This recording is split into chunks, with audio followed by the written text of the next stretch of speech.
Assalamualaikum warahmatullahi wabarakatuh. Perkenalkan, nama saya Siti Aisyah. NIM saya 0526199295. Saya dari Prodi Administrasi Bisnis. Dalam video ini saya akan menjawab soal-soal dari pertanyaan tuton untuk memenuhi tugas 1 dari mata kuliah logika. Pertanyaan pertama, term pada hakikatnya terbagi menjadi banyak jenis. Sebut dan jelaskan 3 dari macam term tersebut. Dalam logika, term adalah satuan dasar dari pikiran atau pernyataan yang digunakan dalam silogisme atau penalaran.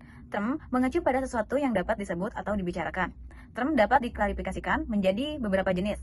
3 diantaranya adalah: yang pertama, term umum atau general term.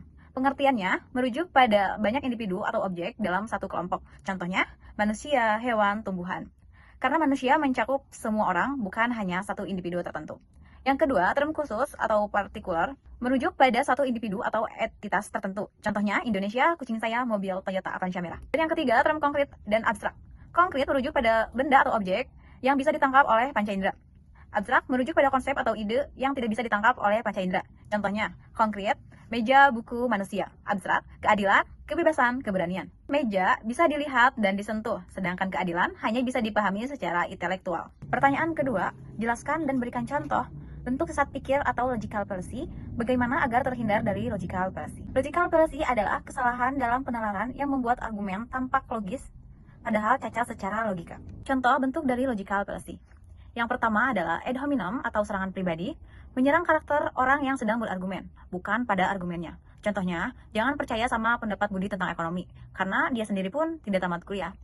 Dan yang kedua adalah strawman, menyederhanakan atau menyalahartikan argumen supaya mudah menyerangnya. Contohnya, kata mahasiswa A, menurutku kuliah pagi terlalu pagi, mungkin bisa mulai jam 8 bukan jam 7. Kata mahasiswa B, wah kamu sih maunya bangun siang terus ya mageran. Nah, jadi mahasiswa A cuma mengusulkan perubahan jam kuliah, bukan bilang ingin bermalas-malasan. Tapi mahasiswa B menyederhanakan dan menyerang versi yang dilebih-lebihkan. Inilah yang disebut dengan strawman. Yang ketiga adalah falas dilema atau dikotomi salah, yang memberikan dua pilihan seolah-olah itu hanya satu-satunya, padahal masih ada pilihan yang lain. Contohnya, kamu harus setuju dengan pilihan saya, atau kamu adalah pengkhianat negara. Nah, jadi untuk menghindari logical fallacy dengan cara memahami struktur argumen logis, belajar tentang logika formal dan informal, evaluasi argumen secara objektif, fokus isi argumen bukan pembicara, jangan terburu-buru dalam berargumen, pikirkan dan tenang sebelum menyimpulkan, minta klarifikasi jika argumen tampak kabur, minta penjelasan untuk menghindari miskonsepsi, periksa asumsi tersembunyi apakah masih ada premis yang tidak terbukti atau terlalu disederhanakan. Sekian jawaban dari saya, terima kasih. Wassalamualaikum warahmatullahi wabarakatuh.